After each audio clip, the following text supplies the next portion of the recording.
귀한 오르간 찬양이었습니다.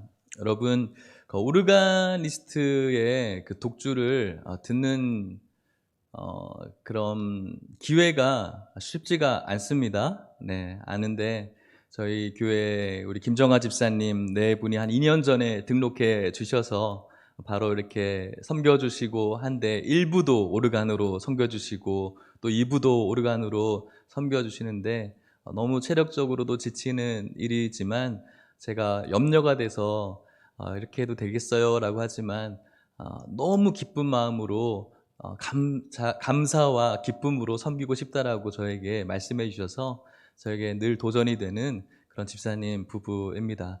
우리 다시 한번 우리 귀한 찬양 감사하다고 박수해 주시면 감사하겠습니다. 네, 만유의 주제를 이렇게 찬양을 들으면서 방금 화면에 보니까는 창조물들, 하늘들, 땅들, 산들 이런 것들이 나왔잖아요. 그러면서 하나님께서 이 세상 모든 것들을 창조했다는 것, 이것이 참 너무나 기이하고 놀라운 일이라고 생각이 듭니다. 우리 하나님께서는 천지를 창조하신 하나님이신 줄 믿으시길 바랍니다. 어떤 분들은 이런 사실에 대해서 딴지를 거는 분이 있어요. 그렇다면 죄도 하나님이 창조하셨는가? 하나님께서 모든 걸 창조하셨는데 하나님께서 죄도 창조하셨습니까? 어떨까요? 창조자시니까. 그러면서 하나님의 선하심을 이렇게 손가락질하는 사람이 있습니다. 그런데 여러분, 하나님께서 죄를 창조하지 않으셨습니다. 어떻게 우리가 이해를 해야 될까요? 여러분, 어둠은 창조한 것일까요? 아니면 존재하지 않는 것일까요? 어둠도 창조물일까요? 어둠은 무엇이 없을 때 어둠이라고 이야기를 하죠? 빛이 없을 때 어둠이라고 하는 거예요. 하나님이 어둠을 창조한 것이 아니라 빛이 없는 현상이 어둠인 거예요. 빛을 창조하셨어요. 그래서 빛이 있는 곳에는 어둠이 없어요. 마찬가지예요. 죄를 하나님께서 창조한 것이 아니라 하나님이 부재한 곳이 어디일까요? 죄가 있는 곳이에요. 하나님이 죄를 창조한 것이 아니라 만유의 주인이시며 만유를 창조하신 하나님께서는 하나님의 뜻이 없는 곳이 죄예요. 죄를 창조하신 것이 아니라는 것이죠. 그래서 여러분들이 누군가가 하나님 다 창조했다는데 죄도 하나님께서 졌겠네라고 하면은 그렇게 대답하지 마시고 하나님이 계시지 않는 것이 죄인 것이다라고 이야기를 해주면 되는 것이죠. 우리 하나님께서 이 땅 가운데 선하고 아름다운 것들을 우리를 위해서 지으신 줄 믿으시고 오늘도 그 하나님께 예배드릴 수 있는 우리 모든 성도님들 되시기를 축복합니다. 자, 인사해 볼까요? 사랑합니다. 축복합니다. 네, 덧붙여서 이렇게 인사해 볼게요. 샬롬, 샬롬, 샬롬. 네, 여러분들의 가정에 평안이 늘 있기를 바라면서 우리 교회가 두 번째로 이제 샬롬이라는 인사를 서로 했으면 좋겠는데요. 자, 이제 다시 한번 출석 체크를 지난주에 못했는데 출석 체크를 해보도록 하겠습니다. 믿음 순부터 출석 체크하겠습니다. 큰 소리로 대답해 주시기를 바라고요. 아마 영상은 조금 몇 초 후에 지나가는 것 같아요. 그리고 유튜브에서는 왔다라고 이렇게 댓글 달아주는 거 참 귀여운 것 같아요. 그렇게 한번 해보세요. 자, 출석 체크하겠습니다. 믿음 1순,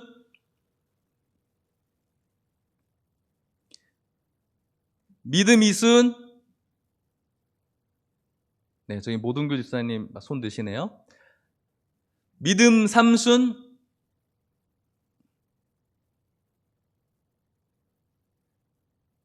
네, 저기 이상호 집사님 손 드시네요. 믿음 4순, 네, 저기 박은미 집사님 손 드시네요.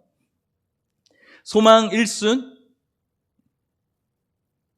소망 2순, 소망 3순, 소망 4순. 네, 이제 사랑순입니다. 사랑 1순, 사랑 2순. 네, 감사합니다. 사랑 3순. 자, 행복 1순, 행복 2순.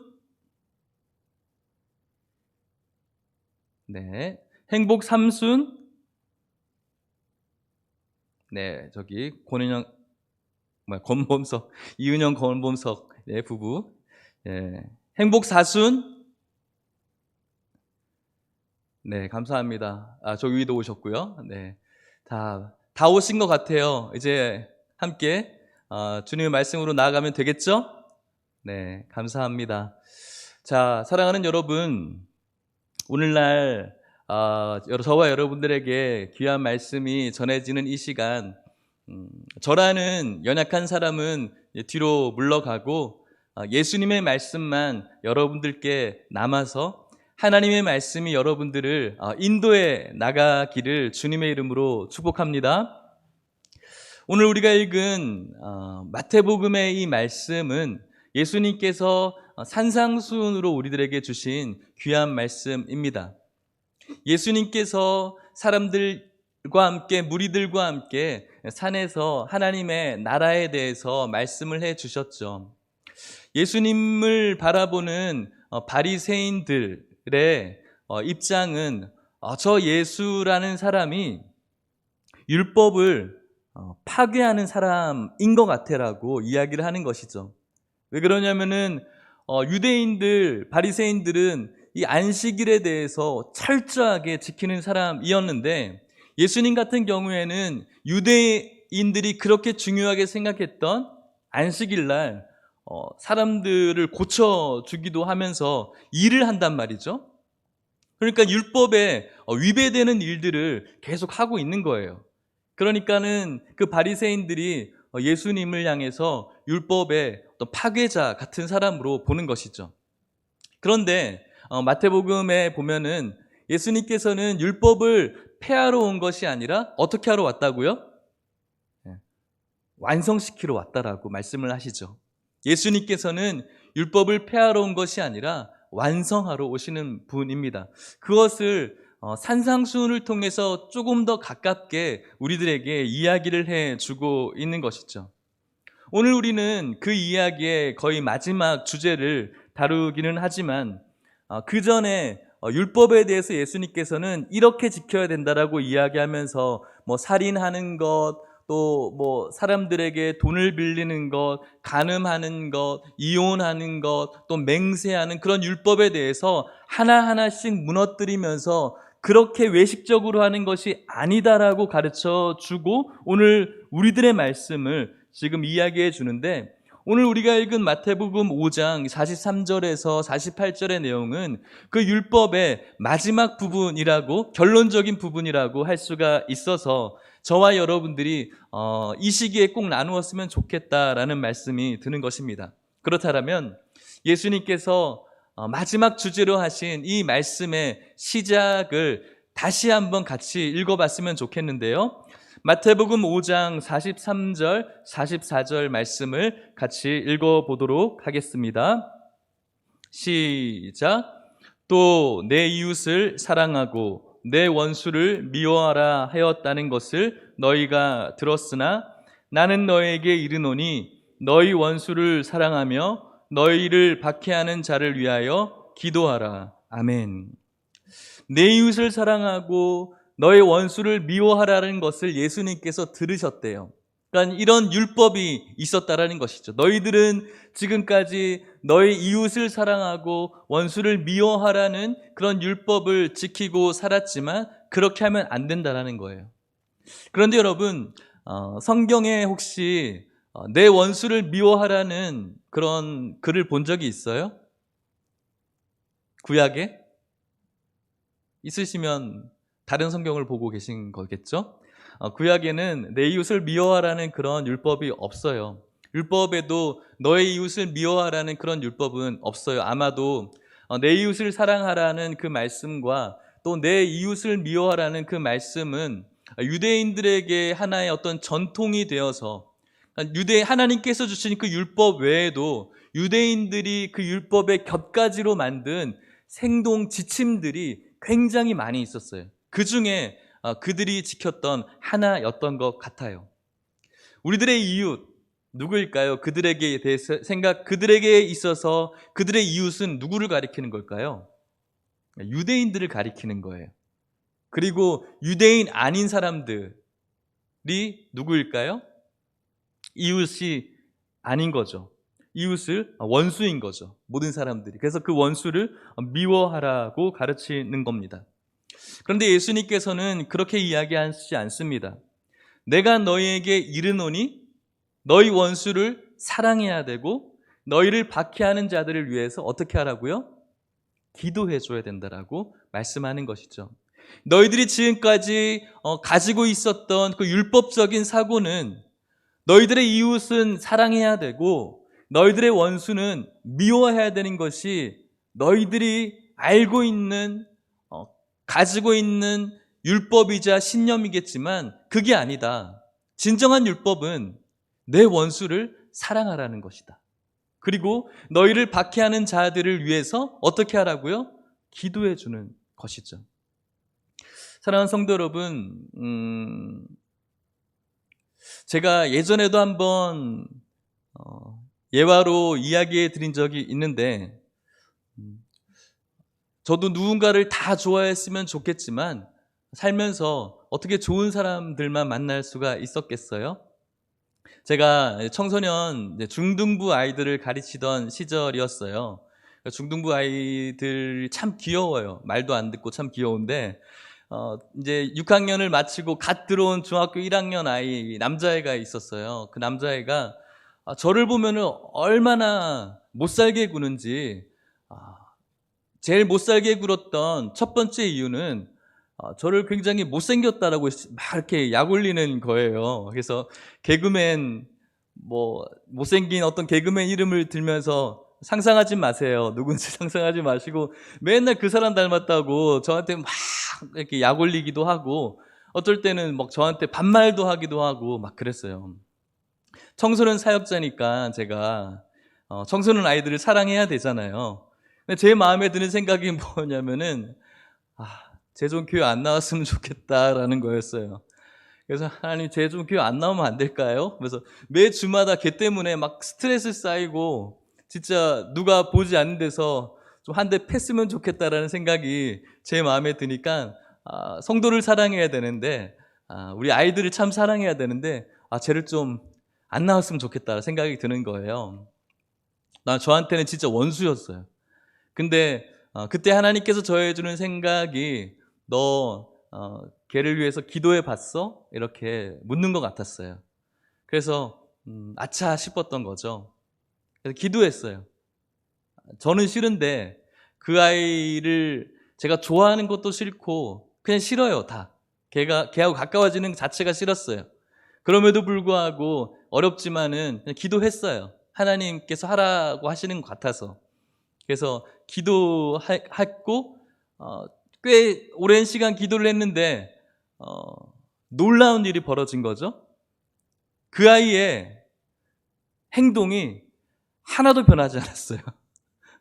그렇게 열심히 기도했는데 진짜 열심히 기도했는데 그 아이가 전혀 변하지 않았어요. 기적 같은 일이 벌어진 거죠.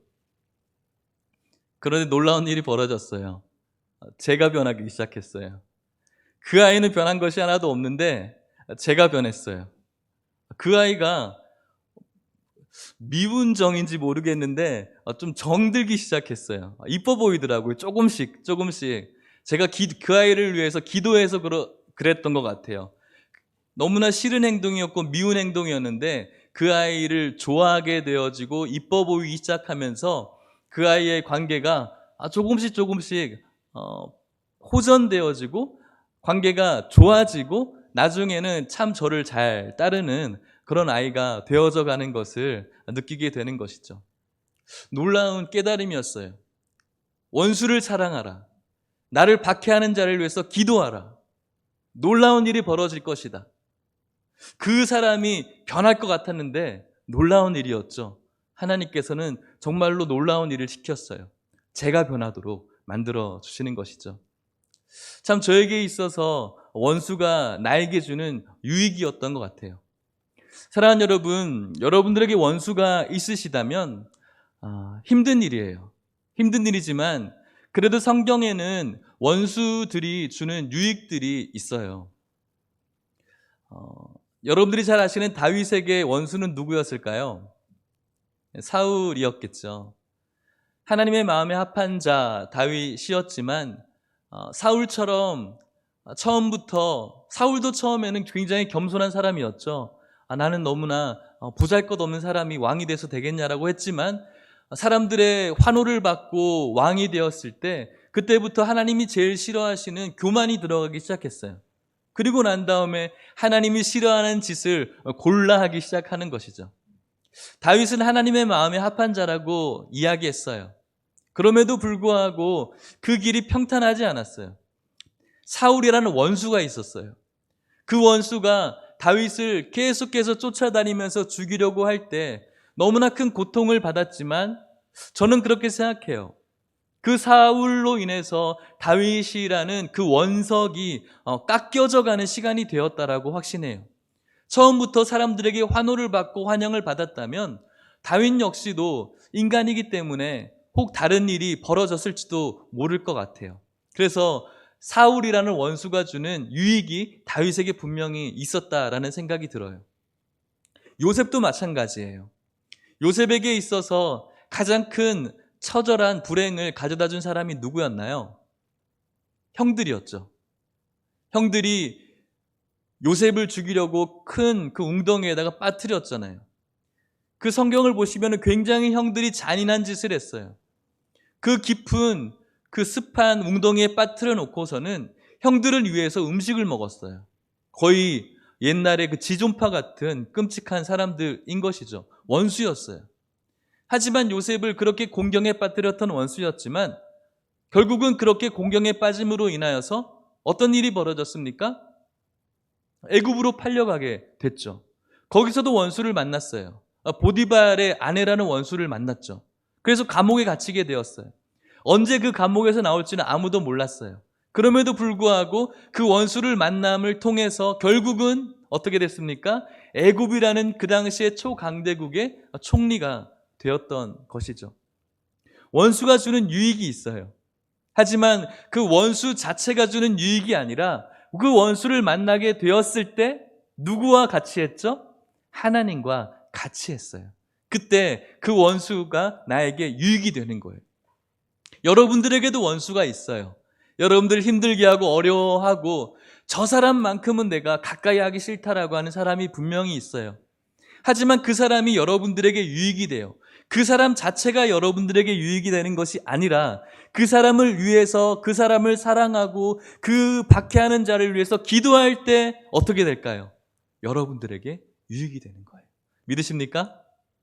여러분들에게 그런 유익이 있기를 주님의 이름으로 축복합니다. 원수를 갚는 것. 나에게 어떤 데미지를 줬어요. 그 데미지를 준 사람을 똑같은 데미지로 또 폭력으로 그 원수를 거꾸러뜨려서 복수하는 일 얼마나 통쾌해요. 그죠? 영화나 드라마에서도 어떤 사람들에게 선한 사람이 어떤 사람에게 억압을 당하고 폭력적인 것들을 받았을 때 어떤 누군가가 나타나서 똑같이 가서 두들겨 패고 정말 가슴이 시원할 정도로 막 코피와 이빨이 다 부러질 정도로 막 때려요. 그러면서 우리 관중들은 희열을 느낄 수가 있어요. 하지만 여러분, 영화는 그것으로 끝나지만 만일에 그것이 계속해서 인생의 연장선으로 간다면 그렇게 흠뻑 두들겨 맞은 그 악인의 아들이나 악인의 또 가까운 사람은 또 어떤 생각이 들까요? 그 악인을 가까이 했던 사람은 또 그 원수를 갚으려고 그 사람에게 똑같은 폭력을 행사할 수밖에 없는 거예요. 영화는 단편적이라서 그 스토리로 끝나지만 인생이라는 긴 시간을 우리가 생각해 봤을 때 결국은 우리가 어떤 폭력적인 것과 원수를 원수로 갚을 때는 그 원수는 또 같이 나에게 원수로 다가오는 거예요. 옛날에 우리가 늘 즐겨봤던 무술 영화 같은 경우 있잖아요. 산에서 칼을 막 갈죠.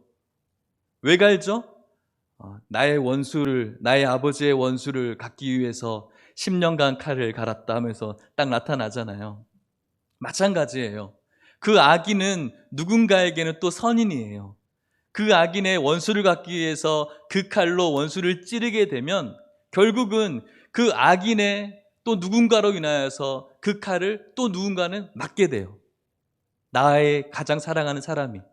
그렇기 때문에 폭력으로 우리가 가지고 있는 어떤 해소될 만한 것으로 그 원수를 원수처럼 대하게 되면은 결국은 그 원수가 나에게 똑같은 폭력을 행사하는 이 악순환의 이 반복의 고리를 끊을 수가 없는 것이죠.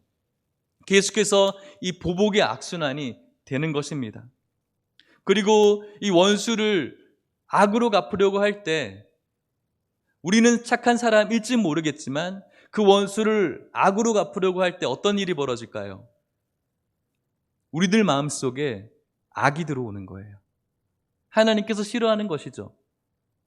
나는 원래 착한 사람이었지만 누군가에게 피해를 당했어요. 원수 될 일을 당했어요. 나도 똑같이 갚아줘야 돼요. 그 마음을 품는 순간 우리 마음에 사단이 들어오는 거예요. 그러니까는 보복이 반복되는 것 때문에도 좋지 않고 거룩하게 살아가야 될 성도들의 마음속에 분노와 혐오와 미움과 다툼이 들어오는 그 사단이 들어오는 것이기 때문에라도 우리가 똑같은 것으로 원수 갚는 것은 예수님께서 원하지 않는 것이죠. 얼마나 손해입니까? 그냥 언뜻 봐서 효율적으로 논리적으로 봤을 때는 똑같이 갚아줘야 되겠지만 오히려 그것이 우리를 망치게 하는 그런 도구가 된다는 것을 예수님께서는 지금 깨닫게 해주는 것이죠. 반대로 힘들지만 정말로 어렵지만 그 원수를 사랑하고 나를 박해하는 자를 위해서 기도할 때 아까 제가 여러분들에게 말씀드렸던 것처럼 그 아이를 원수처럼 대했더라면 그 아이는 저와 완전한 관계가 어그러졌겠죠? 제 설교를 듣지 않았겠죠? 그리고 난 다음에 늘 그 아이 마음속에는 저는 나쁜 교육자로 남아 있는 것이죠. 하지만 그 아이를 사랑하게 해달라고 힘들지만 기도하게 되고 그 아이를 사랑하기 시작했을 때 나의 원수였던 그 아이가 나에게 있어서 친구가 되는 거예요. 여러분들의 원수를 사랑하기 시작했을 때 그 원수가 친구로 변하게 되어지는 그런 축복이 여러분들에게 있을 줄 믿고 오늘 이 말씀에 귀 기울여 보시기를 주님의 이름으로 축복합니다. 사실 여러분, 이 원수를 향한 이 사랑은 우리들에게만, 인간들에게만 적용되어지는 것이 아니라 하나님께서 우리 인간들을 구원해 주신 구원의 원리였어요. 이 원수를 사랑하라는 것은 하나님은 하지 못하는데 너희들 인간계에서는 그렇게 살아야 돼라는 그런 규정을 주는 것이 아니라 하나님이 하신 방법이었어요. 로마서 5장 10절 말씀에는 이렇게 이야기를 해요. 우리 같이 한번 읽어볼까요? 시작. 곧 우리가 원수 되었을 때에 그의 아들의 죽으심으로 말미암아 하나님과 화목하게 되었은즉 화목하게 된 자로서는 더욱 그의 살아나심으로 말미암아 구원을 받을 것이니라. 아멘. 하나님과 우리가 무엇 되었을 때요? 원수 되었을 때. 하나님 편에서 저와 여러분들은 원수였어요. 우리 성도님들 한 분 한 분 지금 얼굴 뵙지만 너무 좋으시고 착하신 분들이에요. 나름대로 정의로우시고요. 하지만 하나님 편에서는 저와 여러분들이 원수였어요. 거룩함이 없는 사람들이었거든요. 그런데 그의 아들의 죽으심으로 말미암아 화목하게 되었어요. 하나님께서는 분명히 우리가 하나님에 대해서 원수였지만 하나님은 우리를 원수로 갚지 않고 오히려 그의 하나밖에 없는 아들을 죽이셨어요. 원수로 갚지 않고 사랑하셨죠. 그것으로 인하여서 어떻게 됐습니까? 우리가 하나님과 화목해졌죠. 이것이 바로 하나님께서 먼저 보여주신 원수를 사랑하는 방법이었죠. 우리도 그렇기 때문에 이 원수를 사랑할 수 있는 능력이 있는 거예요. 하나님께서 원수였던 우리를 사랑해 주셨기 때문에 우리도 우리들의 원수들을 사랑할 수 있는 능력이 있어요. 난 못해요. 난 할 수 없어요. 그 이유는 하나님을 사랑하는 것보다 나 자신을 사랑하기 때문에 못하는 거예요. 내 자존심 때문에 못하는 거예요. 하나님을 우리가 진실로 사랑할 수 있다면 분명히 하나님께서는 그러할 능력을 저희들에게 보여주셨어요. 그렇기 때문에 우리의 원수를 사랑할 수 있는 것이죠. 이 놀라운 사랑을 받은 우리는 그 사랑을 할 필요가 있는 것입니다. 여러분, 오늘날 여러분들의 원수는 누구일까요? 누구입니까? 남편입니까? 아내입니까? 아니면은 지지리도 말 듣지 않는 애들입니까? 애들 좀 학교 좀 갔으면 좋겠는데 학교도 안 가고 화가니까 애들하고 사이도 멀어지고, 예? 남편 좀 빨리 직장 좀 갔으면 좋겠는데 맨날 재택근무하니까는 남편과의 사이도 점점 멀어지고 원수입니까? 오늘 우리들의 원수는 누구입니까? 교회를 이렇게 막 잡아먹지 못해서 안다라는 어떤 그 무엇들입니까? 무엇이 원수입니까? 사랑하는 성도 여러분, 그럼에도 불구하고 우리가 그들을 위해서 사랑하고 그들을 위해서 기도할 수 있기를 주님의 이름으로 축복합니다. 이렇게 해야지 어떤 일이 벌어질까요? 마태복음 5장 45절 말씀에 이렇게 이야기를 합니다. 제가 한번 읽어볼게요. 이같이 한즉 하늘에 계신 너희 아버지의 아들이 되리니 이는 하나님이 그 해를 악인과 선인에게 비추시며 비를 의로운 자와 불의한 자에게 내려 주심이라. 아멘. 이같이 한즉 하늘에 계신 너희 아버지의 아들이 된다라고 이야기합니다. 원수를 사랑하고 나를 박해하는 자들을 위해서 기도할 때 이렇게 한즉 그때야 비로소 너희들이 하늘의 아버지의 아들이 된다라고 이야기를 하는 것이죠. 근데 여기서 조금 더 구체적으로 살펴볼 필요가 있는데, 하나님의 아들이 된다라고 했을 때 이 되다는 이렇게 해야지만 하나님께서 아들이라고 칭해준다는 아니에요. 저와 여러분들은 이미 벌써 이것과 상관없이 하나님의 자녀들로 택함 받았어요. 믿으십니까? 여기서 이 되다라는 이 본질적인 의미는 증명하다라는 뜻이 있어요. 입증하다. 이렇게 함으로써 너희들이 하나님의 아들이고 딸이라는 것이 증명되어진다라고 이해하면 좋을 것 같아요. 여러분들이 여러분들의 원수를 사랑하고 여러분들을 싫어하는 자들을 위해서 기도해 주는 것을 통해서 여러분들이 하나님을 믿는 하나님의 백성이라는 것이 증명되어지는 거예요. 이 세상에서. 여러분들을 싫어하고 혹은 여러분들의 그 감정을 어렵게 하는 사람들을 위해서 오히려 기도해주고 사랑함으로 인하여서 여러분들이 이 세상 가운데서 하나님의 백성으로 증명되어진다는 거예요.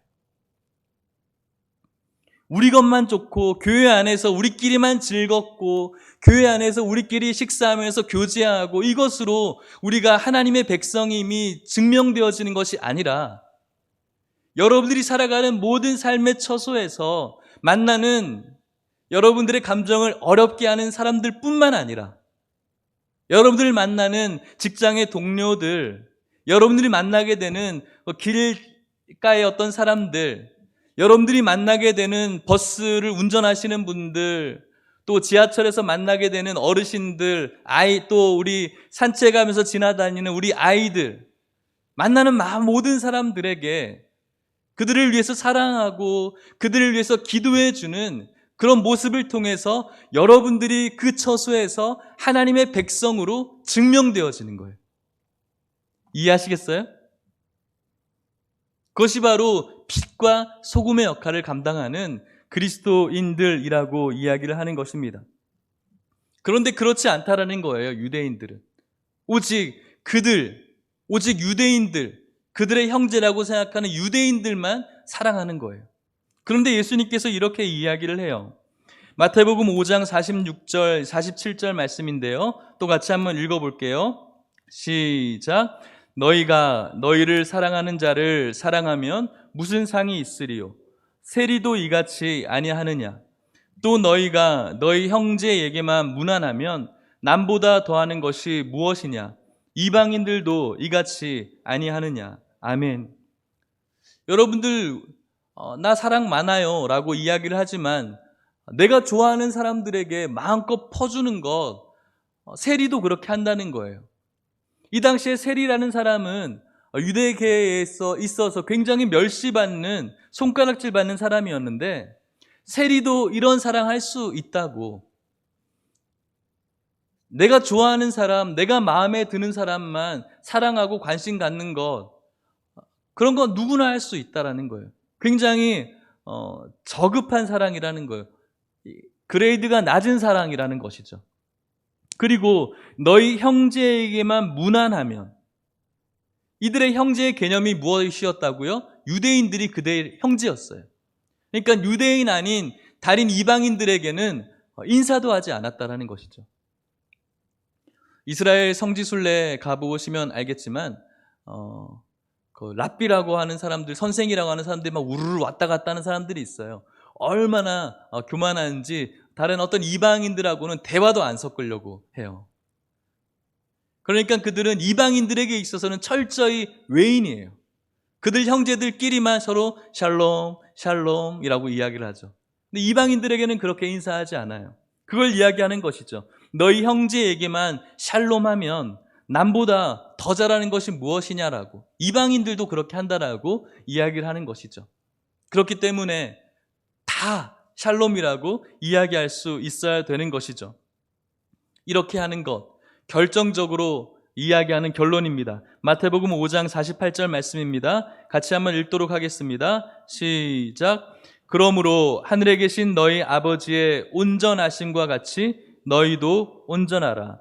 아멘. 이것이 율법의 완성자 되시는 예수님께서 율법을 고집하고 있는 유대인들에게 주시는 결론적인 말씀이라고 할 수가 있어요. 그러므로 하늘에 계신 너희 아버지의 이 온전함, 율법의 완성자이신 아버지의 온전하심 같이 너희도 온전해야 된다. 이 말은 반대로 지금 유대인들이 지키는 이 율법적인 행위가 온전하지 않다는 거예요. 아무리 제사를 정확하게 드려도, 아무리 예배를 정확한 시간에 시작하고 끝내고 모든 순서를 리드미컬하게 한다고 할지라도 그것은 온전한 것이 아니라는 거예요. 그 안에 무엇이 있어야 되는 겁니까? 하나님께서 인정하시는 의가 있어야 진정한 온전함이 될 수가 있는 것이죠. 그런데 여러분, 온전하게 해야 된다라고 이야기하는데 너희 아버지의 온전하신 같이 너희도 온전하라고 말씀하시는데 네, 그렇게 하겠습니다라고 대답은 할 수 있지만 어떻게 하실 수 있겠습니까? 완전하신 분들 있으세요? 앞에 있는 저도 완전해 보이지만 완전하지 않죠. 여러분들 참 멋있고 좋으시고 훌륭하시지만 저는 그렇게 생각하지만 여러분들이 알고 있는 온전치 못함이 있을 거라고 생각이 들어요.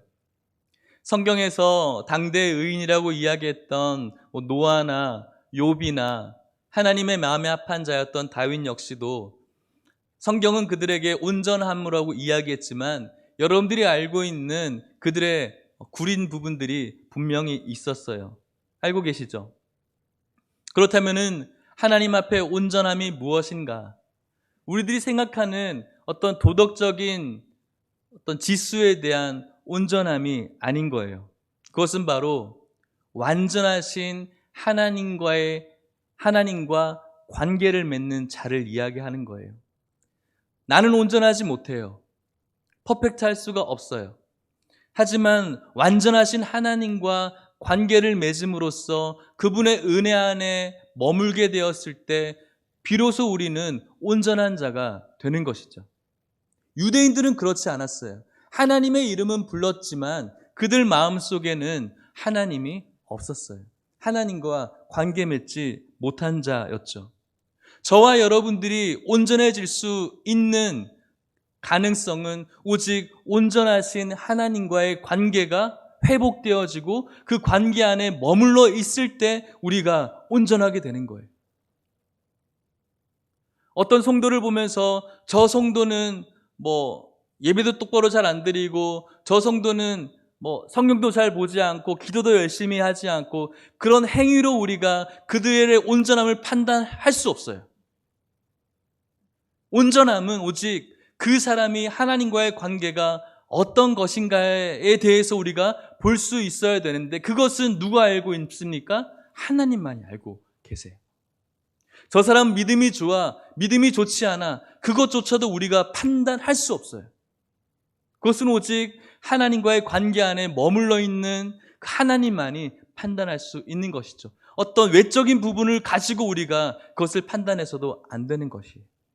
하나님 안의 관계가 회복되어졌을 때 우리가 온전할 수 있는 것이죠. 이것이 바로 율법의 완성인 것입니다.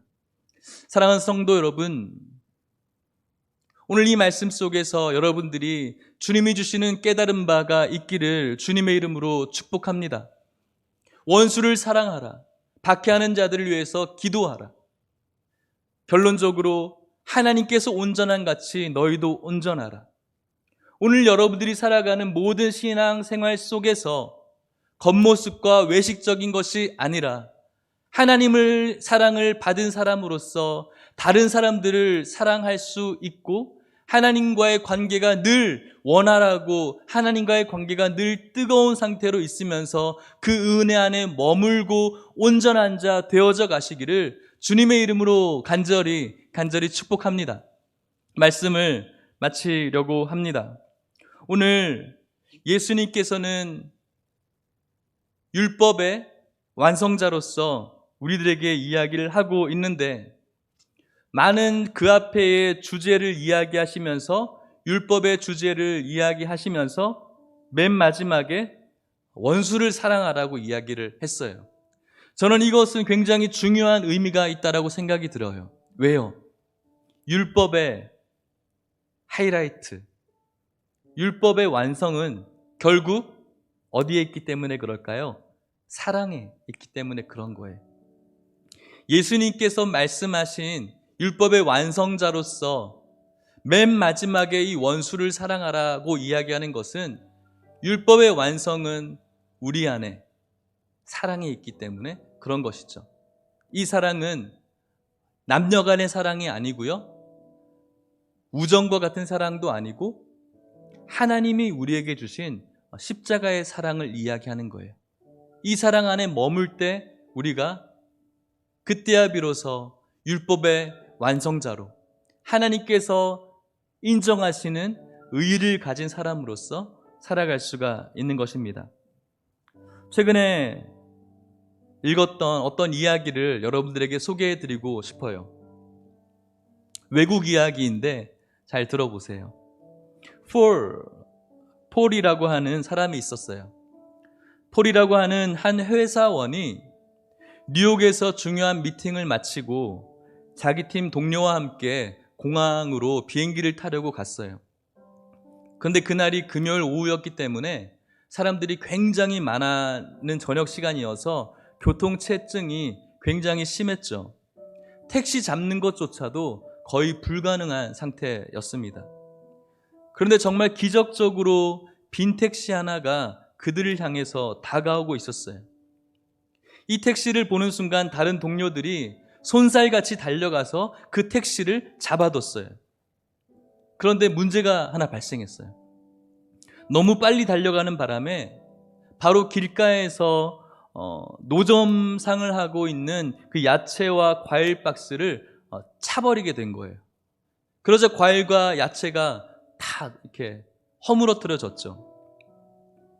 그리고 폴의 일행 중에 그 누구도 그 야채나 과일에 대해서 신경 쓰는 사람이 없었어요. 다 택시를 탔어요. 그런데 이 폴은 택시를 타지 않고 그 자리에 잠깐 멈춰섰어요. 그런데 택시 안의 동료들은 폴, 빨리 타, 빨리 타, 빨리 늦어, 빨리 타라고 이야기를 하는 것이죠. 이 택시를 놓치면은 비행기를 놓쳐요. 그럼에도 불구하고 이 폴이 자신은 놔두고 먼저 가라고 이야기를 하고 일행을 떠내 보냈어요. 그리고 나서 노점상 할머니에게 다가갔더니 그 할머니가 울고 계신 거예요. 자세히 가서 봤더니 이 할머니는 앞이 보이지 않는 시각장애인이었던 거예요. 눈이 성한 사람이라면 바닥에 흩어져 있는 그 과일이나 야채를 주우면 그만인데 앞을 보지 못하는 할머니가 어떻게 그 과일과 야채를 잘 주워 담을 수 있겠어요? 그래서 앉아서 울고 계신 할머니를 이 폴이 위로해 드리면서 땅바닥에 떨어진 야채와 과일을 하나씩 주워 담기 시작했어요. 이때도 폴과 이 할머니 옆에 수많은 사람들이 지나갔지만 그들에게 신경을 쓰는 사람은 아무도 없었어요. 할머니의 울음소리와 또 폴의 행동에 관심을 가는 사람은 아무도 없었어요. 폴이 야채와 과일을 다 정돈한 후에 지갑을 꺼내서 돈을 할머니 손에게 쥐어주면서 할머니 죄송해요. 이 돈이면 손해보신 그 야채나 과일 값은 충분히 지불될 것 같습니다. 그랬더니 그 할머니가 폴에게 이렇게 물었다고 해요. Are you Jesus? 혹시 예수님 아닌가요? 이 말을 듣고 당황한 폴이 나는 절대 예수가 아닙니다 라고 대답한 거죠. 그때 시각장애인 할머니가 아니라면서 계속 이렇게 말했어요. 조금 전 노점 가판대가 넘어지고 과일과 야채가 땅에 떨어질 때 제가 도움을 요청할 분은 예수님 한 분밖에 없었습니다. 그래서 저는 예수님께 기도했어요. Jesus, please come help me. 예수님, 나에게 다가오셔서 제발 나를 도와주세요. 그런데 기도의 응답처럼 당신이 와서 나를 도와주었으니까 You must be Jesus. 당신은 예수님이 틀림없습니다. 그날 밤 폴은 비행기를 놓치는 바람에 집에 돌아가지 못하고 하룻밤을 더 뉴욕 호텔에 머물면서 한밤중에 자신에게 이런 질문을 던졌다고 합니다. When was the last time someone confused you for Jesus? 누군가가 당신을 예수님 같다고 착각하게 했을 때가 언제인가? 이야기의 끝입니다. 사랑하는 성도 여러분, 국가적인 재앙인가요? 병, 코로나로 인하여서 많은 사람들 마음이 참 심란해지고 어려운 시기를 살아가고 있는 것 같습니다. 서로 미워하고 서로 아파하고 서로 혐오하고 서로 원망하는 그런 시기를 살아가고 있어요. 참 사단이 좋아하는 시기인 것 같습니다. 동시에 이렇게 시기와 이렇게 서로를 향한 원망과 또 서로를 향한 혐오가 많은 이 팍팍한 시기에 이 시간 우리들의 가슴에 손을 얹고 물어보면 좋을 것 같아요. 나는 정말 작은 예수가 맞는가? 이 세상에서 원수를 사랑하고 나를 박해하는 자를 위해서 기도하라고 했는데 똑같이 그들을 싫어하고 똑같이 그들을 미워하고 똑같이 그들을 원망하고 똑같이 그들을 혐오하지 않았는가? 예수님께서는 우리를 향해서 작은 예수가 되기를 원하시는데, 사랑하는 성도 여러분, 이 세상을 아름답게 만드는 것은 돈도 아니고요, 나의 능력도 아니고요.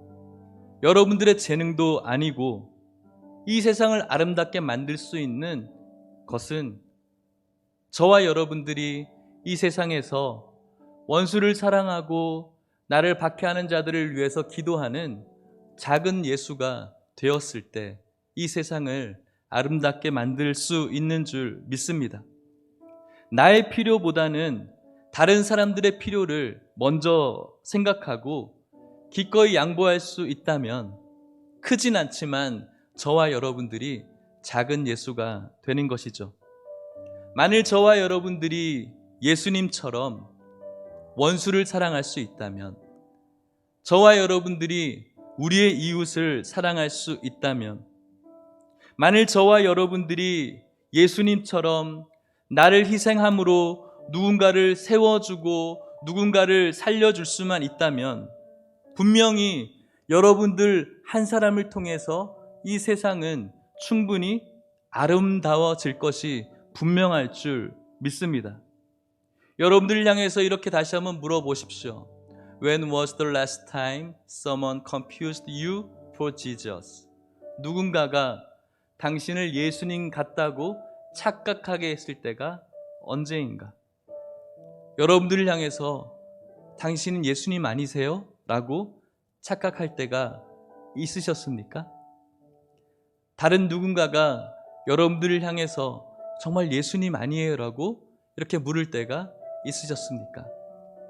이렇게 묻게 되었을 때 이 세상이 정말 아름다우게 되는 줄 믿습니다.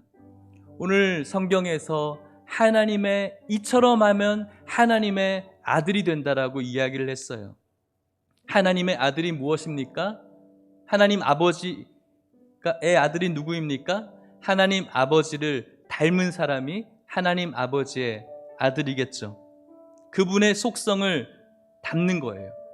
무엇입니까? 작은 예수가 되어야 되는 것입니다. 큰 거 아닙니다, 여러분. 오늘 교회에 와서 예배를 준비하는데 저는 작은 예수를 만났어요. 감동적이었어요. 아침에 예배를 준비하면서 우리 교회 성도님 중에 모 집사님이 있어요. 모 집사님. 진짜 모 집사님이에요. 모동규 집사님이 있어요. 모동규 집사님과 최수영 집사님이 이렇게 어려운 때에 예배를 준비하는 저를 위해서, 또 교육자들을 위해서, 또 준비하는 분들을 위해서 샌드위치랑 커피를 사가지고 오셨어요. 보기에는 뭐 작은 것일 수도 있고 큰 것일 수 있지만 저에게 있어서는 굉장히 큰 거였어요. 엄청 위로받았거든요. 저에게 있어서는 예수님이었어요. 화면에 있네요. Are you Jesus?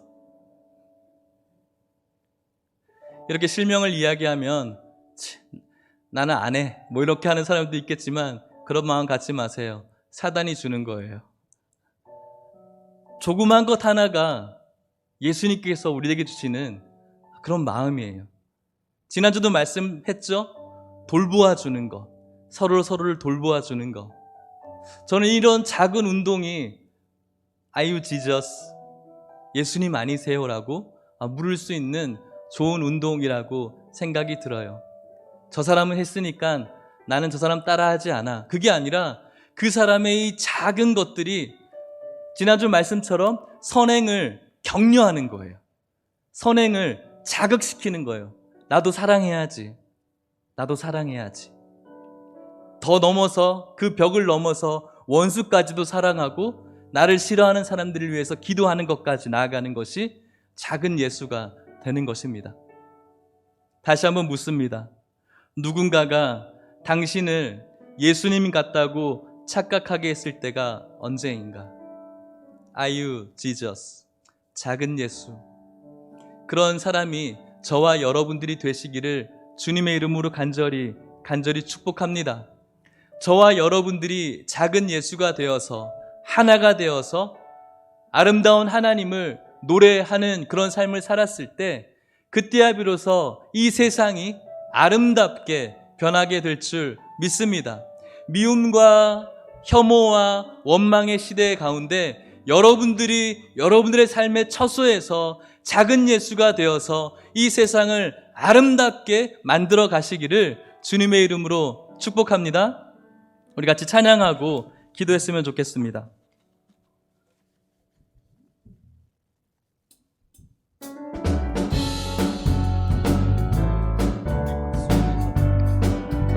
무선 열어주세요. 지금 우리가 주님 안에 하나가 되어 지금 우리가 주님 안에 하나가 되어 바로 주님이 원하시는 뜻대로 주님의 크신 영광 높이는 노래가 되어 온 세상을 아름답게 다시 할게요. 지금 우리가 주님 안에 지금 우리가 주님 안에 하나가 되어 주님의 뜻이 무엇입니까? 주님이 사랑하라는 것이죠. 주님의 크신 영광 높이는 노래가 되어 온 세상을 아름답게 하리라. 우리 모두가 주를 노래하는 우리 모두가 주를 노래하는 아름다운 소리로 하나가 되어 바로 이곳을 더욱 아름답게 우리 다시 한번 처음부터 우리 박수 치시면서 찬양합시다. 지금 우리가 주님 안에 하나가 되어 주님의 뜻 바로 주님이 원하시는 뜻대로 주님의 크신 영광 높이는 온 세상을 아름답게 하리. 다시 처음부터 지금 우리가 주님 안에 하나가 되어 원수를 사랑하라. 바로 주님이 작은 예수가 되어라. 주님의 크신 영광 높이는 노래가 되어 온 세상을 아름답게 하리라. 우리 모두가 주를 노래하는 아름다운 스위치 해주세요. 하나가 되어 바로 이곳을 더욱 아름답게 우리 모두가 주를 노래하는 우리 모두가 주를 아름다운 소리로 하나가 되어 아름다운 소리로 하나가 된 바로 이곳을 더욱 아름답게 하리라. 마지막으로 다시 한번 우리 모두가 주를 노래하는 우리 모두가 주를 아름다운 소리로 하나가 되어 아름다운 소리로 하나 바로 이곳 더욱 아름답게 하리라. 아름답게 하리라. 우리 하나님께 영광의 박수를 올려드리겠습니다. 할렐루야, 할렐루야. 우리 같이 기도했으면 좋겠어요. 기도합시다. 여러분, 작은 예수가 되게 해달라고 기도합시다. 여러분들이 만나는 모든 사람들에게 작은 예수가 되게 해달라고. 여러분들이 출근을 하면서 만나게 되는 사람들, 서비스를 받는 사람들, 여러분들의 가족들, 일터의 직장들, 학교 친구들, 또 교회 성도들, 더 나아가서 원수들에게 여러분들의 마음을 힘들게 만드는 그 분들에게까지도 작은 예수가 되어서 여러분들을 통해 이 세상이 아름다워질 수 있게 해달라고, 미움과 원망과 분노로 가득 찬 이 시대에 저와 여러분들을 통해서 이 세상이 아름다워질 수 있게 해달라고 우리 같이 기도했으면 좋겠습니다. 기도하시겠습니다. 하나님 아버지, 감사합니다. 오늘 주님의 귀하신 말씀을 통해서 저희들 주님의 깨달음을 얻습니다. 원수를 사랑하고 우리를 박해하는 자들을 위해서 기도하는 것, 이 세상에서 하늘 아버지의 아들임을 증명하면서 살아가는 것, 작은 예수로 살아가는 것, 아유 지저스, 예수 그리스도 아니십니까? 라고 누군가를 착각하게 만드는 것, 이것을 통해서 미움과 원망과 저주와 혐오가 가득한 이 시대를 아름답게 만들어갈 그리스도인들이 오늘 이곳에 함께 예배를 드리는 우리 성도임을 기억하면서 하나님 아버지 축복하여 주시옵소서. 우리 모든 성도들이 각자의 자리에서 작은 예수가 되게 하여 주시옵소서.